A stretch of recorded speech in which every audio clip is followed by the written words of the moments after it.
So we were, James, for your benefit, because you weren't in the practice session that we just did, we were talking about being able to work backwards when you're having a conversation about a commission argument with somebody when you're selling their house, working backwards. Hang on, I gotta admit somebody. From a net to seller worksheet to say, okay, if I can get you more in terms of the sales price for the house, would that not be a better scenario? And I asked a question, do y'all know how to quick and dirty on the fly be able to work up a seller net sheet and show your client what their net number would look like immediately on the fly? And several people were like, yeah, I need that. So that's what we're going to talk about today. There are a couple of different ways that you can do this, okay? You can put, there is a GAR form for seller net sheet that you can include in your package to your client, and you can sit down and you can work it backwards on paper. And then there are also two calculator tools for doing the exact same thing, one for sellers and the other one for buyers, knowing what they need to bring to the closing table, how much cash they're going to need to be able to close. So there are two calculators that are tools that are within the Matrix suite of software tools, and I'm going to show you how to access them, how to use them. But first, we'll go through the seller net sheet that is a GAR document. Okay. So let's do that one first. Hang on, let me share my screen. And within the Remine tools, you have this form. It is the GAR, what's the form number on this one? F837. And it is a great little tool. It is an estimation of net to seller. So in other words, what are they going to walk away with from the closing table? Let me see, can I make this bigger so you guys can see this better? Oh, look at that. Does that help, guys? Okay, so if you can, again, you can either prepare this, you can have it printed out and leave it blank and put it in your package when you're dealing with the seller, or you can prepare it later and send it to them. Whatever the case may be. So let's say you're trying to estimate what a seller is going to walk away with.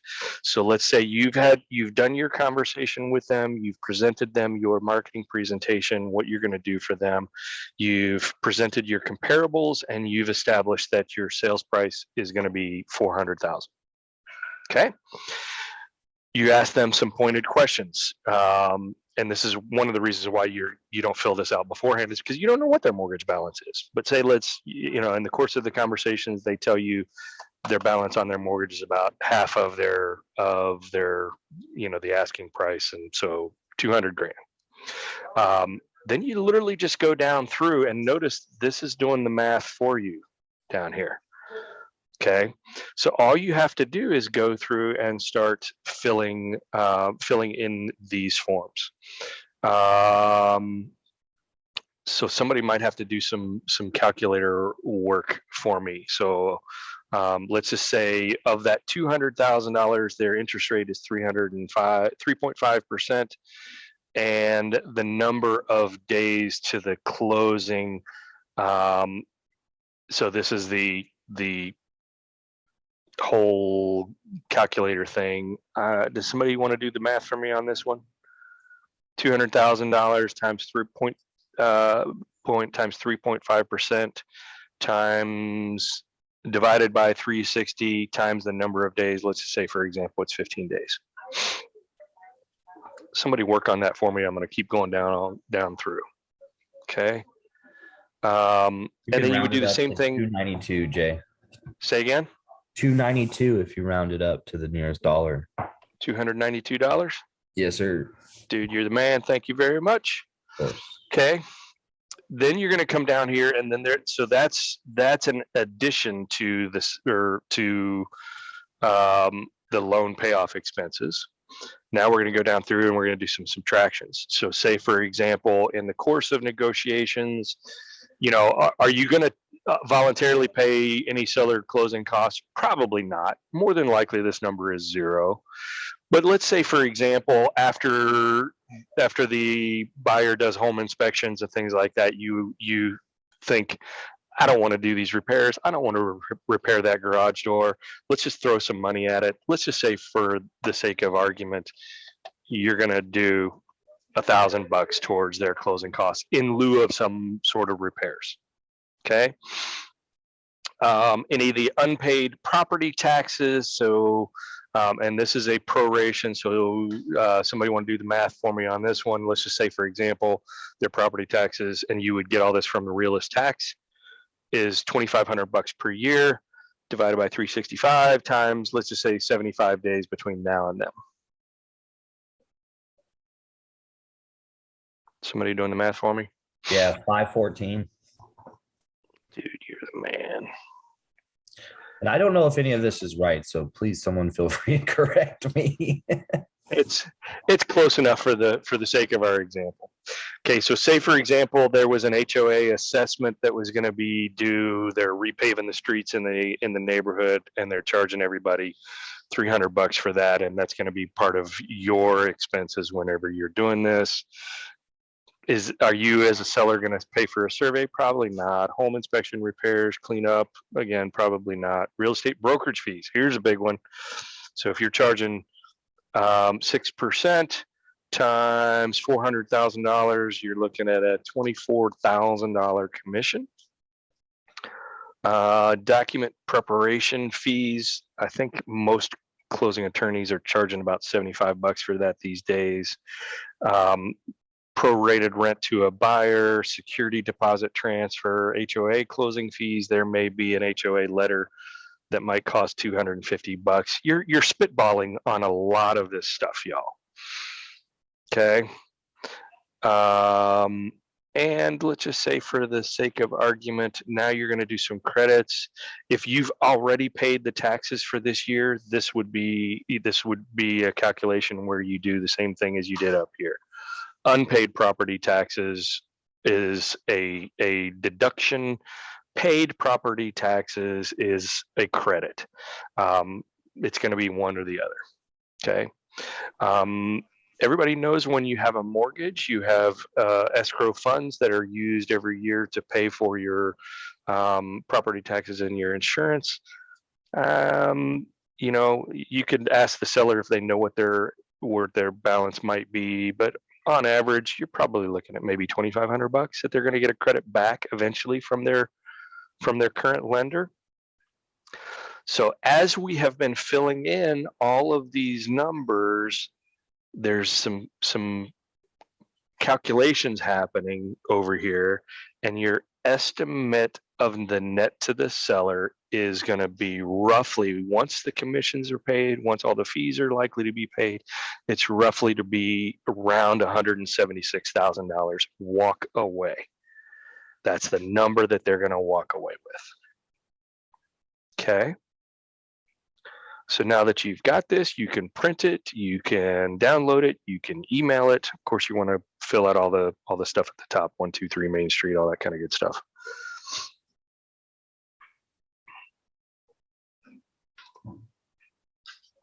Is that helpful, everybody? So that's the one where you're doing it within the within Docs Plus. Now let's talk about the other option for you. Any questions?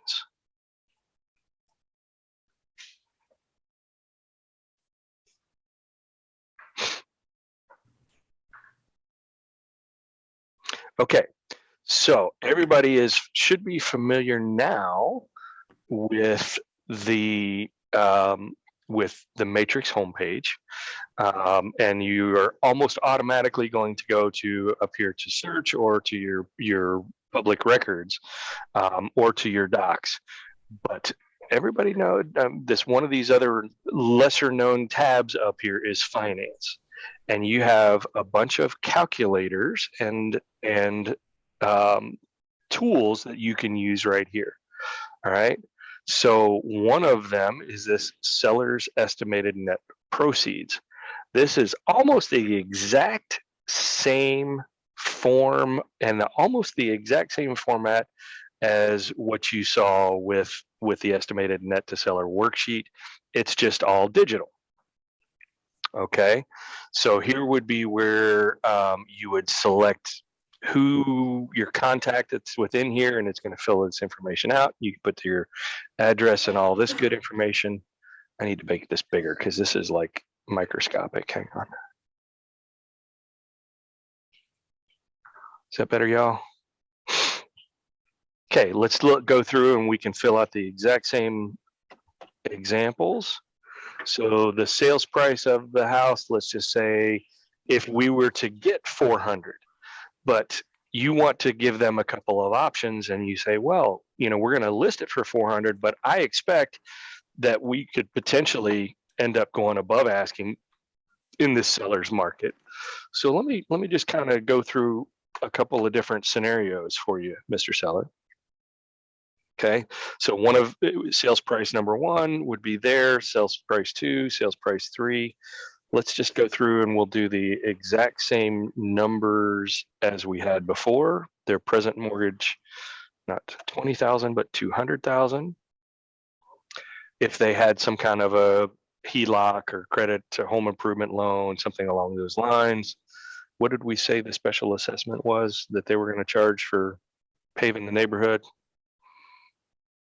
Recording fee was $75. The annual taxes we said was $2,500. Months to escrow, I think they usually do 3. We said that the closing cost was about $1,000. Did we didn't talk about warranty in the other one. Say for example, the seller wanted to, or the buyer wanted a warranty and you agreed to pay for that. Settlement closing fee, that was the recording fee, same thing. And the seller, let's talk about commissions. 3% on that side, 3% on the buyer side, both sides. And you've got opportunities for others. Okay. Notice again, the math is happening in the background, and that's pretty close. What was the other one? 176? I don't remember what it was. It's pretty close. And it could be just because I'm filling things out. But now, so that's the calculator, but now you can hit view report. And now you've got something that is pretty. It's branded to you, it's presentable, and you've got the 3 scenarios that we worked out. So scenario 1 was if we get the full asking price of 400,000, your net is 173. If we got 410, your net is 182. If we got 420, your net is 192. Okay. Kind of nice to have, and it's fairly easy to do on the fly when you're literally sitting in front of them at the kitchen table. And if you wanted to, you can email it to them, you can print it, you can go back and, you know, realize you fat fingered a number or you didn't include something. You can come back and then you can just modify the report. Real simple, real easy. And again, it's branded to you. So it's very, very simple. Helpful? Do you see scenarios where you can use this? How would you use it, guys?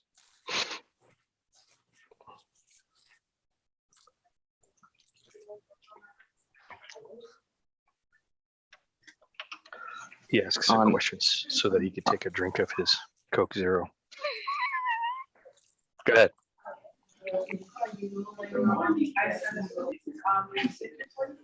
I'll say use it for listing appointments, right? Yeah. This one is for listings. Now I can show you the other one that is a tool within here, the buyer's closing costs. Okay. Closing costs may be a misnomer. It might be better characterized as buyer's cash to close. Okay. So this is where you come in. If you've got the client already set up, let's just say it's my guy Scott Angel in here, and you would plug in the address information. I'm not going to do that, but let's just say, for example, Scott was purchasing a house that was $250,000. His lender is telling him he's going to do a conventional with a 5% down payment, so he's going to need 12.5 for the down payment. Let's do some quick math on the property taxes, and this would be not 25,000, 2,500. This would be information that you would get from the tax records of the property that he is interested in. Insurance, I don't know, what's everybody paying these days? About $1,500 a month.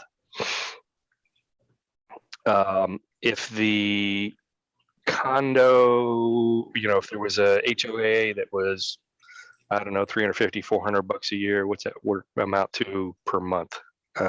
Maybe, I don't know, $40 per month for a monthly HOA fee. Closing costs. What is a good estimate for closing costs that someone would expect to pay for a house? What do y'all typically use?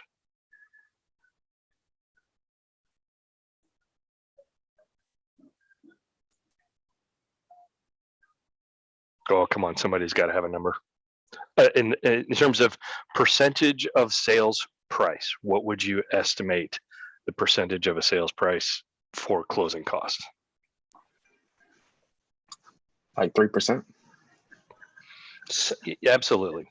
For a house in the $250,000 price point, about 3%.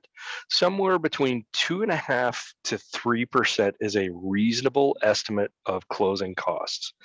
When you start getting into, the luxury price points of $500,000 and up, I'd probably lean closer to the 2.5%. Because origination fees and things are pretty standard, but on average, you should tell your client for estimating purposes, closing costs are going to be roughly 2.5% to 3% of the sales price of the house. So we're roughly looking at about $7,500. Okay. Escrow is the fees that are that's included in the closing cost, to be honest with you. So I'm not gonna have the escrow included there. Earnest money, say for example, you're gonna put 2% down on a $250,000 house, so $5,000. There's the loan amount. Let's say, for example, they're going to get at this at 4% interest on a conventional loan for 30 years, which is 360 months. Now, their principal and interest payment is going to be roughly $1,100. Their property taxes is going to be roughly $208.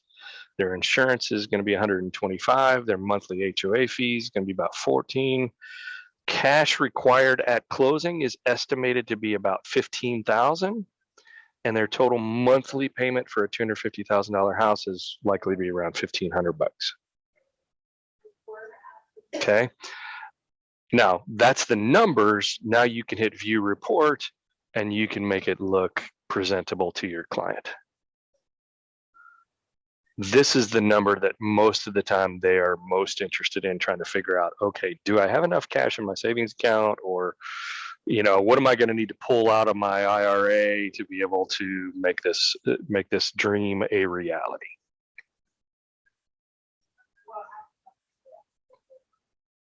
All right. And again, you can print this, you can email it, you can, go back and edit something if the numbers don't jive with what you think.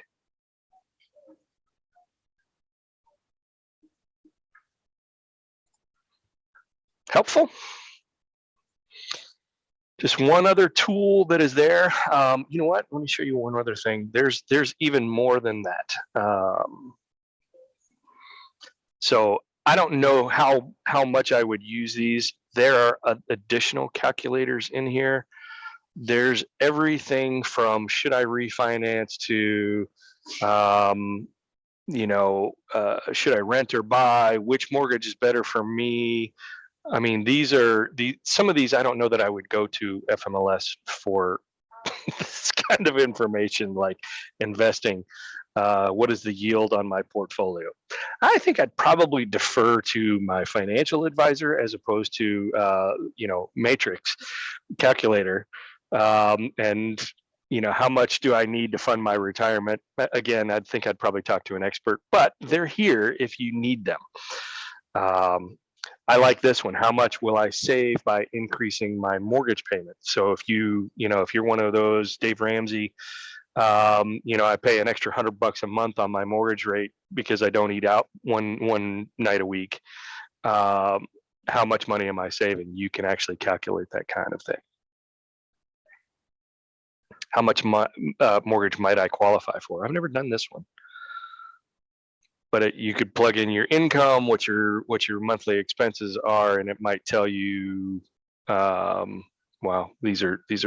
I've never plugged these numbers in, but just curious what this says. You could probably finance under the things that we did down there with a 10% down payment, $322, and your payment would be $2,400 per month. Oh, and I like this. They break it down by good credit, bad credit. Interesting. I didn't know that one existed, y'all, but it's there, along with many others.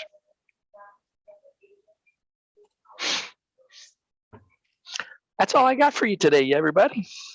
Jay, can I just ask, when you go to the listing appointments and you're talking about the net to seller, obviously there's a lot of information on there that you need to know when it comes to the mortgage payments that they've already paid, that sort of stuff. Before you go, would you call them and just be like, could you have all of this information ready? Otherwise, how would you know? If somebody was to come around and sell my house, I wouldn't know. Yeah, you're probably not going to know. That's why quite often I will just include that net to seller worksheet in my packet. Okay. In my sample, my presentation packet, I'll put that and I'll print it in there, but it'll be blank. And I'll tell them, as the offers start coming in for your home, we'll sit down and we'll work up basically this, something similar to this exact worksheet to go through and show you exactly what each one will get. But I couldn't do that because I don't have some of the information in here. Do you want to go ahead and tell me, do you know what your mortgage balance is? Do you know how much you owe still on your mortgage? And then you can fill it out and send it to them later, or send it to them when the offers come in. To preempt the fact that they're going to need to know that sort of information. Yep. Okay. Exactly. Okay. Exactly. Okay. What other questions do you have?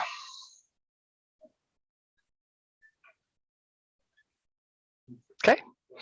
Well, I hope you gained a couple of little nuggets of wisdom and something that you can use and in your efforts moving forward. Everybody welcome Mary. Mary didn't turn her camera on, but she's brand new. And she's sitting right back there. Welcome, Mary. Welcome. We're glad to have another one. All righty. Thank you, everybody. Have a great day. I'm here. I've got coaching sessions available this afternoon if anybody wants a little tune-up or spend a little time. And next week is filling up quickly too, so book your slot for next week too. Thanks, everybody. Have a great day.